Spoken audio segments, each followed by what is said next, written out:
一晚，來讓我將不安沖淡。迷失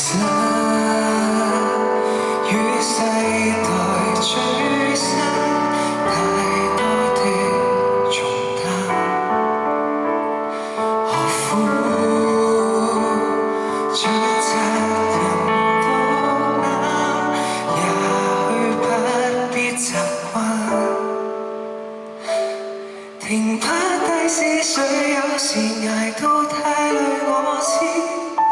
停不低苦惱，有時浮躁你很介意，吸一口氣，撫去你心事，讓我為你寫首詩，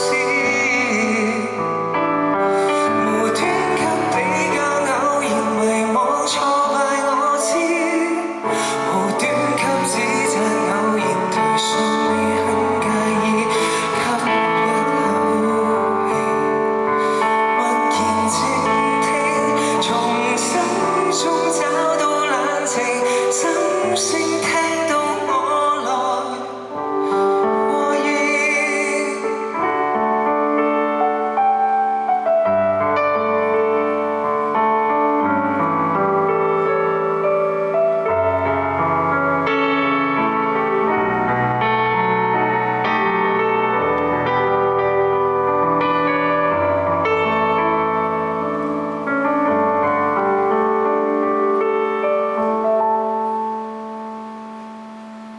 如忐忑焦急別沉穩，感覺像淚眼，要放低的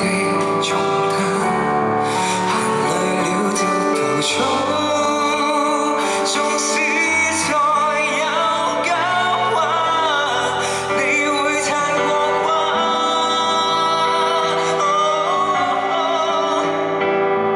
停不低思緒，有時捱到太累我知，停不低苦惱，有時浮躁你很介意，吸一口氣，撫去你心事，讓眼淚變一首詩，無端給比較，偶然迷惘挫敗我知，無端給指責，偶然退縮你很介意，吸一口氣，默然靜聽，無需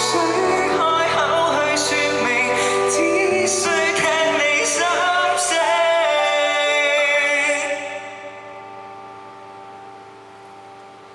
也許這一生你仍難過，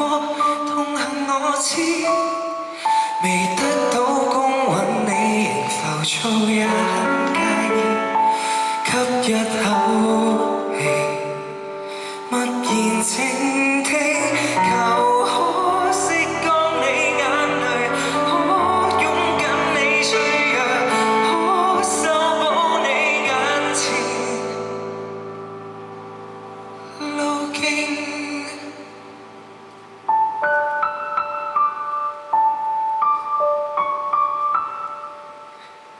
希望喺呢段時間，大家可以俾到勇氣自己，同埋身邊嘅朋友，可以手牽手一齊行過呢個難關。加油！希望大家